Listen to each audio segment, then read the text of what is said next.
Cette chute aurait dû mettre fin à la carrière du plus grand skieur de l'histoire. Au début des années 2000, Candide Tovex est déjà une superstar du ski freestyle. À seulement 16 ans, il remporte les Winter X Games et devient une référence mondiale.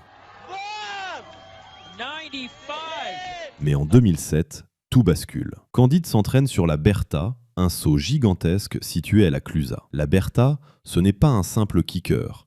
C'est un saut énorme, capable d'envoyer les riders à plus de 30 mètres dans les airs. Lors d'une tentative, Candide chute violemment.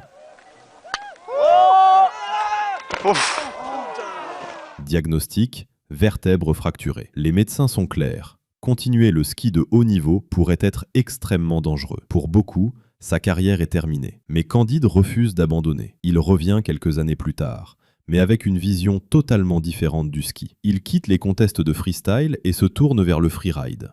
Il participe au Freeride World Tour et réalise un retour incroyable en remportant le titre mondial en 2010. Mais ce qui va vraiment changer sa carrière, c'est ce qu'il fait ensuite. Plutôt que de courir après les compétitions, Candide commence à filmer sa vision du ski. Une vision beaucoup plus fluide, beaucoup plus créative, où la montagne entière devient un terrain de jeu. C'est comme ça qu'il crée la série de vidéos devenue culte, One of Those Days. Des descentes filmées en une seule prise, avec des lignes impossibles, qui feront des dizaines de millions de vues. Et finalement, la blessure qui aurait dû arrêter sa carrière l'a obligé à réinventer sa manière de skier. Moins de tricks, plus de créativité, plus de montagnes.